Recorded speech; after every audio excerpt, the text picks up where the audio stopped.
Hello! Welcome to Brain Spill, the laziest show on the internet. My name is Tank, and around the world every day there are lawsuits that touch every fabric of society. A lot of the time it's the little guy fighting against that big corporate entity. And, oh, heck, you know you want to root for the little guy. But that statement has been never more true than the one time a guy tried to sue Pepsi over a Harrier jet.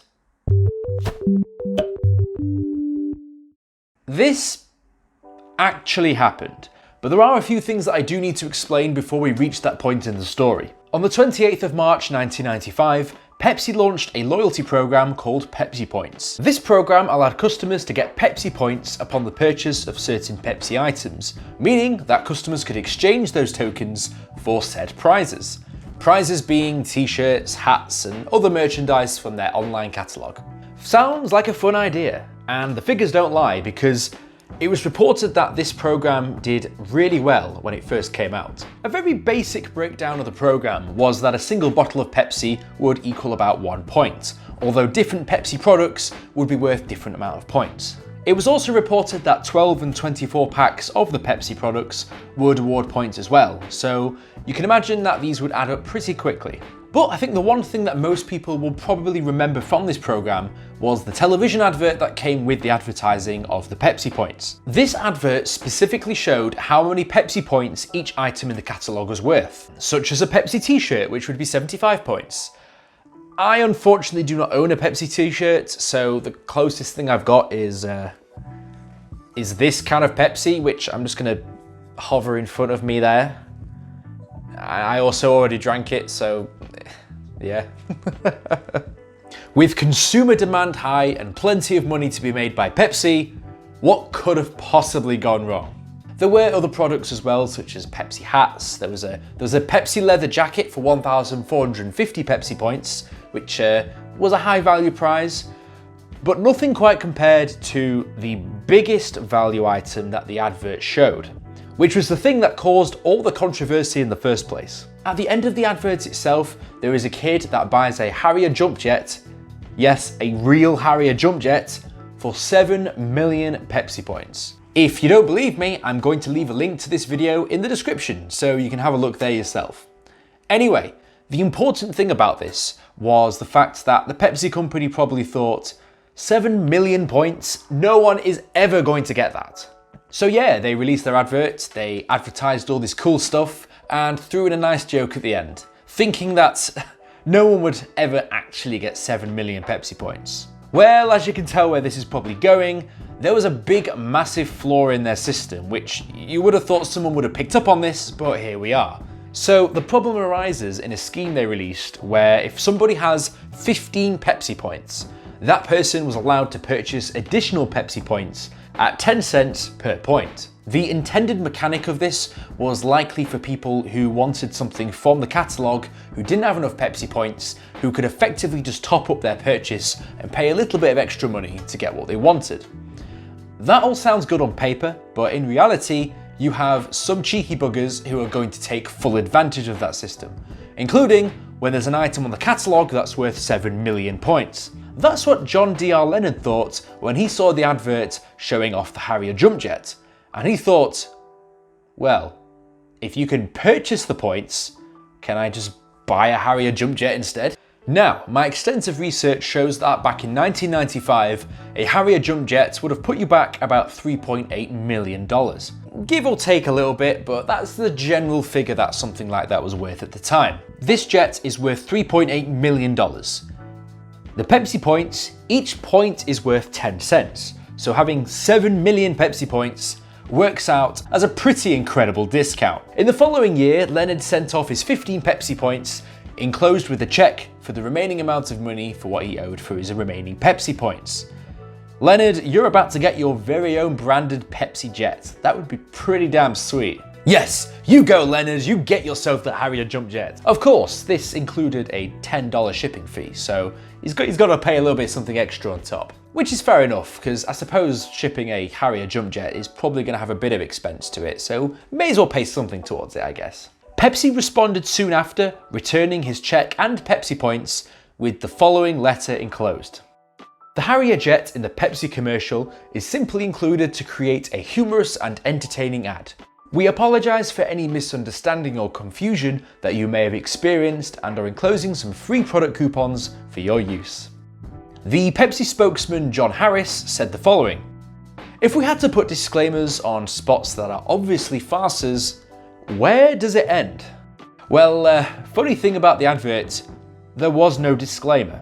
Leonard relied on this too, and effectively led him to file a lawsuit against PepsiCo for breach of contract, fraud, deceptive and unfair trade practices, and misleading advertising. Pepsi, they pretty much shit the bed on this one.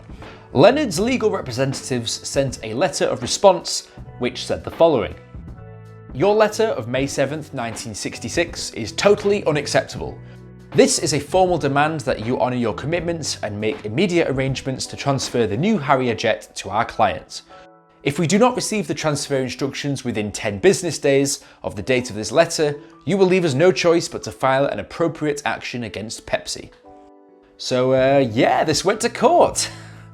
Unsurprisingly, after 3 long years in 1999, this case was eventually found in favour of Pepsi, and it was decided that the intent behind the advert was simply that of a joke. The conclusion of the case reads as follows: "In sum, there are 3 reasons why the plaintiff's demand cannot prevail as a matter of law.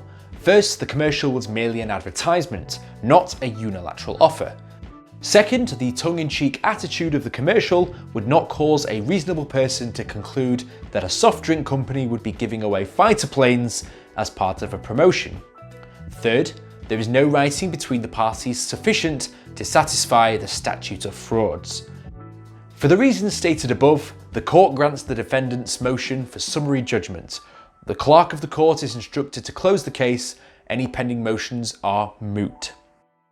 Damn you and your reasonable, well thought out judgments.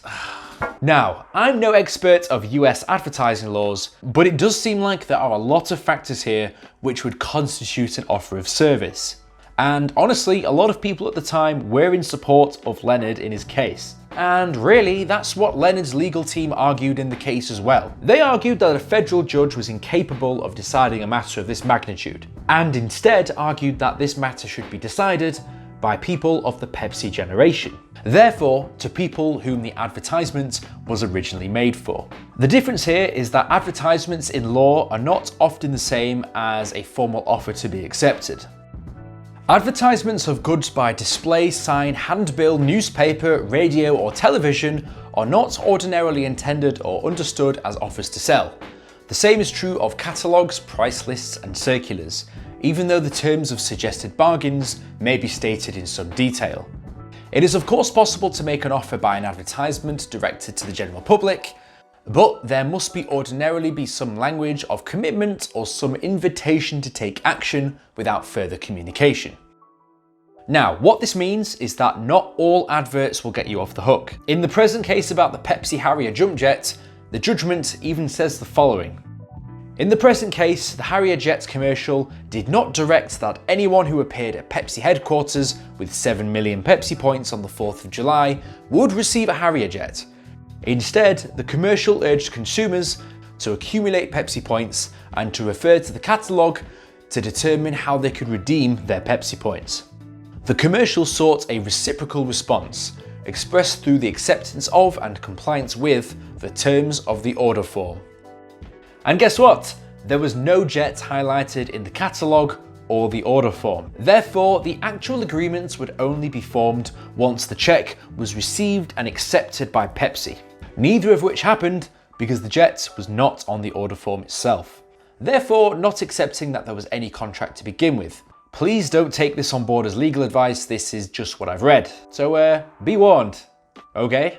So if you want to take legal action against a soft drinks company for the fact that they didn't give you a Harrier Jump Jet, maybe speak to somebody that actually has some expertise in this area. Honestly guys, our dream of a Harrier Jump Jet from Pepsi might have to be put on hold because it doesn't seem like it's happening.